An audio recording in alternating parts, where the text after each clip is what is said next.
a number of amendments that happened at the Committee of Supply. Could you please take us through what exactly happened? What areas are likely to see an increment of some allocation? Now, what has happened, despite the education sector taking the lion's share of the budget, because they have taken 702 billion, which is about 28% of the budget, there are still huge gaps. And you realize that from the word go, they are not factored in the examination fee. So as a budget committee, we had to look for resources to factor in that. So the budget committee was able to, I think, to get about 5.8 billion to take care of the examination fee. Issues of capitation, issues of additional teachers has not been addressed yet. So we are only able to factor in for that particular area examination fee. For the health sector, we were able to factor in some money to take care of the UHC employees so that they start being employed on a permanent and pensionable basis. And you have seen them daily outside here. So those are the two areas the budget committee was able to look at. I can see the education sector still has huge gaps, more so in capitation at primary school, capitation at secondary, JSS, and then the universities. And I think this is a challenge. So we are saying, if we are able to get more resources as a country, I think the education sector needs to be given more resources so that we stabilize that sector, and each one of us knows what the education sector does to an economy if it's properly managed. Besides the education sector, Honorable Makali, what are some of the likely big winners in this budget, and the allocation of the monies that have been done to every other department that will be taking home a huge chunk of this cake? Yes. What is the rationale behind that allocation? What has happened, and that's why that's why, you know, the way we do the budget is, when the budget is tabled in the House, it's normally taken to the departmental committees. Departmental committees are the committees which oversight specific ministries. Like if it's Minister of Health, they would go and sit with the Departmental Committee on Health and get into details of the budget to find out what needs to be here and what needs to be not here. So I do believe our departmental committees did a good job in identifying what needs to go to the budget. And that's what I was saying, where I sit as a budget expert, I still think there's some room for improvement, so that they don't really, some things which are still in the budget could easily be reduced and still achieve the same outcomes. But as you said, you realize that most of the programs and activities which have found themselves in the budget have been justified at the departmental committee level. So when they came to us, it's only obvious omissions like what we are saying, examination fee and things like UHSC staff, where we had to intervene as a budget committee and say, even though this is the case, we need to look for money to take care of this. But basically, these things were justified at the committee level, and as a committee, we took it over, and we look forward to the same things being presented, because that's what informs the CSC's statement today. I think I'm almost to my last question, and we have spoken about the aspect of the private sector. Yes. And the borrowing externally, between the government borrowing externally and disadvantaging the local accreditors, so to speak.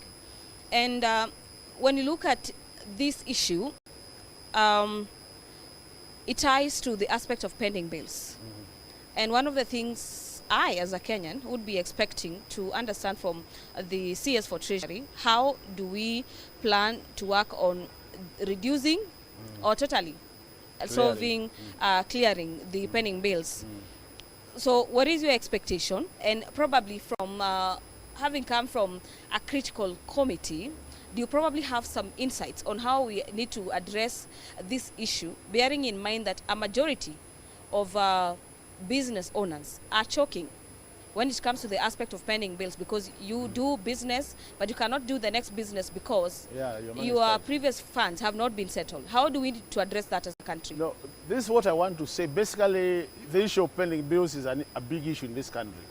And I want to assure Kenyans that even as the budget is coming up here, I don't want to cheat them that we have enough money to clear all the pending bills. So what the government has done, there is this process they call verification process, where they get a task force to look at the bills. And to me, I think that's just a way of trying to delay the process. What we have said, and this is not our saying, it is a requirement by the Public Finance Management Act that clearing of pending bills should be a first charge, as you do. You should not plan for anything new before you plan for clearing what people owe you. And that being the principle, it's unfortunate that we are actually killing our small-scale business people by not paying them when they have already supplied goods and services to the government. So our appeal as a budget committee, we have said, This is an item we are taking very seriously, and we want to see as much as possible government clearing opening bills. And it is to the advantage of this economy to do that.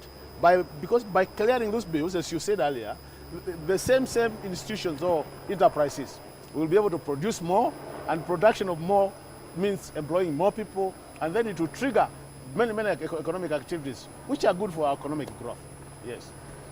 I don't think there's any budget that has been read for the last few years that I've covered Parliament that I do not see some sort of revenue measures gearing towards taxes. So when the government is looking at raising monies to fund its budget, taxes will have to come, yeah? Either an increase or sealing of the loopholes. Mm-hmm. My question would be to you, Honorable Makali, do you think any introduction of new taxes, increase of new taxes is justifiable under this kind of economic climate change? Where we are today, I think the direction the CS Treasury has taken is the right direction, that there should be no additional taxes to any Kenyan. Because from economic theory, there is something called the reverse curve theory, which means there's a level you reach where if you increase the tax rates, you actually collect less. Because what normally happens is, by increasing the tax rate to beyond that level, people start thinking about tax evasion. So, for example, I would be thinking, what do I do to make sure that I don't pay tax? That's one way. The other thing which happens when you go beyond that level, people start thinking about alternatives. Being rational human beings, people will think, if I'm now consuming meat and I can't afford meat because of the money I have, what other alternative can I eat? Give me the same product when I eat meat, but still be cheaper. And that's what happens. So that if you had taxed meat higher, people will not stop eating meat and eat the alternative, and by that you collect less from the meat. So where we are now, and with the kind level of disposable income in our pockets, Kenyan pockets, I think this is not the time to increase tax rates. This is the time to think about how do we broaden the tax base so that more people come in, and how do we ensure that the little we are collecting, there are no leakages. If we do that, we'll be able to collect the same amount, even more, but not taxing Kenyans more. So I'm saying, if I were the finance minister today, I would not be thinking about taxing more. I would be thinking about how do I bring more people to the tax bracket, and how do I make sure that the little I'm collecting, there are no leakages. It has been reported many times that through KRA, we are experiencing a lot of leakages. So we need to seal those leakages so that whatever is collected gets to the government consolidated fund, and then the additional taxation comes from the additional members who are paying taxes, and we'll have more resources to spend to serve our people. The 4.2 trillion shillings that you are budgeting for, my last question to you would be its reflection on the cost of living of Kenyans, because that is what every other Kenyan really cares about. And this budget comes at a time, even when the economy is seemingly recovering, Kenyans are still feeling a pinch of the economic situation. So what I would say is the whole idea of the budget is to improve the lives of Kenyans. But it will only become a reality if the budget is implemented. In the past, we have faced challenges in budget implementation because of what I was saying earlier. And I see that happening even this year, that even though we have the budget, we are not likely to implement the budget as proposed. There is this Article 223, which has become a nuisance in this country, where we get the government spending money before coming to Parliament. And it has become a major, that's another area I wish we could improve on, so that we spend the budget as planned and approved by the House. By doing that, then we'll be able to deliver to Kenyans what we have planned.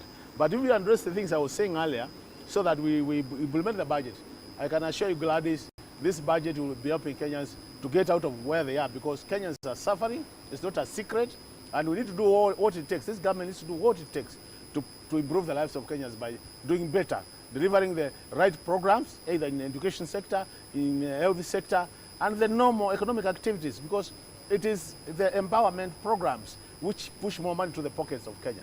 And that's where we should be focusing. And I like the idea of value addition. How I wish that we spend more resources on value addition so that Kenyans get that money and use the money to develop our country. I would have asked so much more, but I'm told by my director, Tam is not on our side. So kindly, Honorable Makali Mulu, thank you so very much for spending time with the Parliamentary Broadcasting Unit in Parliament to shed more light in regards to the budget. And we appreciate you over and over again. Thank you so much. We'll be waiting to hear from the CS, you and I, as well as other Kenyans. Kenyans, thank you very much, our dear viewers, for having also spent some of your time to get to hear from our experts here at our studio in Parliament. Earlier on, you are engaging my colleague Kamche Menza and the budget chair, that is Samuel Atandi, on matters budget. And any moment from now, we expect to hear from the CS for the National Treasury, Honorable John Mbadi, in regards to the highlights of the 2025-2026 financial year. Allow me to leave it there for now, but in a few minutes, I will be bringing you some of the highlights in regards to this day when the CS for the National Treasury is expected to deliver this budget. My name is Gladys Mungai. Bye-bye for now.